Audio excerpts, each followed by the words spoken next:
came across this article that was talking about reasons why people would find themselves alone either on New Year's Eve or on New Year's Day.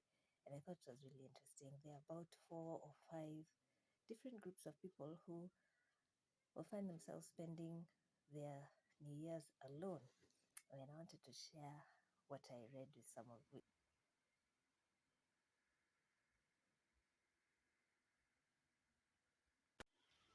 Hey fam, happy New Year's Eve if there's such a thing. It is literally New Year's Eve. It's about 4:15, 4:20 p.m. on the 31st. I'm at home on my own. I mean, basically the whole compound is empty and I'm just loving the peace. So this year I had already decided way from Christmas that I wanted to just spend time on my own and reflect and just think of the year that was, just looking back, and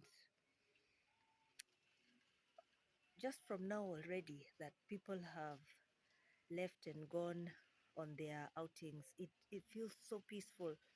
I just love it. I love it.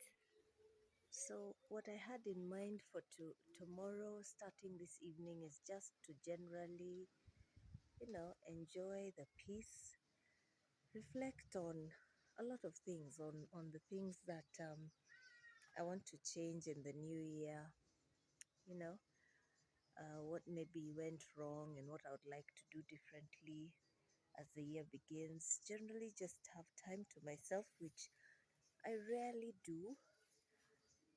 Okay, I do, but it's not usually spent like reflecting and just having space to myself and being in tune with my thoughts. When we make resolutions, we sometimes tend to just say things off the backs of our heads, just say things that you're used to saying, that you think people want to hear, or that you yourself are just used to saying without really thinking deeply about them and what they imply to you, you know? Okay, so I spoke too soon about peace and quiet. One of my neighbors is back, but I have 3 different neighbors who we share the compound. But all of that notwithstanding, the main thing is that I'm really glad. I'm so happy that I'm so happy I've gotten to the stage where I can say no. I'm not going to go for any gathering this time. I want to reflect, in as much as the gathering is also a beautiful thing. But sometimes it's just very liberating to be able to do what you want and not to be a people pleaser, which is something I'm learning to get out of. Feels really good to be able to have just to be able to do what I feel I really want to do over this particular New Year's. But at some point, you tell yourself you have come of age and you can decide what you need to do.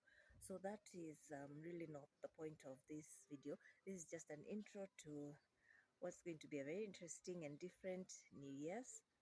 And I'm really looking forward. I'm so, so excited because I feel as if I really need that time to think and just reflect. And to be very honest, I'm hoping that everyone has somewhere to go in the compound so that I have it alone to myself again, because today was therapeutic. It really was. Hello, fam. Happy New Year. Okay, first and foremost, I hope you can hear me because, contrary to my wish yesterday, all my neighbors are around and I think all of them have visitors. So there's some kids playing outside. I hope it will not distract you too much. So you guys saw some clips I put in of how I spent much of my days. I mean, much of my morning. I cooked.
I did a lot of reflecting. I did some, me time, quiet time. I did my reflections, I did my prayer time, and I generally had a very peaceful and quiet day.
Which is actually what I wanted. That is truly what I wanted for this fast. So I'm happy. I'm happy. I don't know how you guys spent your day. You guys can let me know in the comments. I hope you all had a great day, whether you decided to be at home alone or. And in fact, I wasn't actually alone because Eric is around, but he had some deadlines to meet up with work wise. There's something he's working on and he needed to finish up. So he was awake all night. And then we had an early lunch, and a bit after lunch, he slept. So I'm alone now, but it's been great. It's exactly what I wanted, really. It's been kind of strange today. It's been interesting, but it's strange. Even now, it's looking cloudy. You can see this. The room has become kind of dark. It looks as if it could rain. Maybe it will rain at night. So it's going from very hot to cool, but it has been hot. It's been blazing. So anyway, I came across this article that was talking about reasons why people would find themselves alone either on New Year's Eve or on New Year's Day. And I thought it was really interesting. There are about 4 or 5 different groups of people who will find themselves spending their New Year's alone. And I wanted to share what I read with some of them with you. First and foremost, it's perfectly okay to be spending New Year's alone. If you find yourself alone, it's not like it's the end of the world or you've committed some crime, right? Especially if it's by choice. It doesn't really matter why you're choosing to spend this hyped up holiday at home alone, because the truth of the matter is many people are doing the same thing, much as you might be surprised to learn. Everyone for a different reason. They each have their own reasons why. There's the woman who had a really tough 2023 and she needs a quiet evening or a day to reflect, write in her journal, and figure out where she went wrong so that 2024 can be better. This is one of the type of people who would want to choose to spend the day on her own. It's worth giving up that fancy party or whatever kind of function to attain that kind of clarity, right? So we say, Amen, sister. There is also the heartbroken man who's recently single and can't stand the idea of going to his brother's New Year's party anymore because everyone there will be coupled up. He's not ready to go to public with his newly single status quite yet. He just needs more time. He will also be alone on New Year's. There's also the financially irresponsible lady who can barely make rent on Jan 1st. She's feeling so stressed about money that she figures the most responsible thing she can do is to actually stay in and not go out and spend money again on New Year's, hence giving her a less stressful start to the year. Good on you, babe. We also have the socially awkward guy. Doesn't feel comfortable in function. He has an anxiety disorder and he doesn't make friends easily. He actually was not invited to any parties on New Year's Eve or on New Year's Day. He may think he's spending this holiday alone because he has no other option. He wasn't invited anyway, right? But what he needs to realize is that there are benefits to spending quality time with himself on this day. Finally, we have the girl who's depressed and she's tired of faking being well. You know, she's just sick of pretending. So New Year's is one of the hardest times to hide your depression. Being surrounded by family and friends, it can be really hard. So she chooses to stay home, stay alone, so that she doesn't have to pretend, at least on this one day. Because it is a celebration, it's that much harder to, pretend to be okay. It's hard to express your real self. So for this one day, she can at least be herself because when she's alone, she doesn't need to pretend. Yeah. And of course, being yourself is always a plus. If you don't have to pretend, that is a great way, isn't it, to go into 2024. So generally, those are just a few of the types of people who could find themselves alone on this New Year's Day. And of course, there are those who are alone because they want to. Either way, in all the cases, it is still a great new year. It's the new year, whether you chose to or you found yourself because of circumstance on your own. Enjoy it. Enjoy it. Make sure you have a great time either way. It's already the evening, so the day is already up, right? But I hope that each of you has had a great time. I hope you have enjoyed this video. It has a touch of humor in the different types of people who have found themselves alone on this day. So I will talk to you soon and God bless.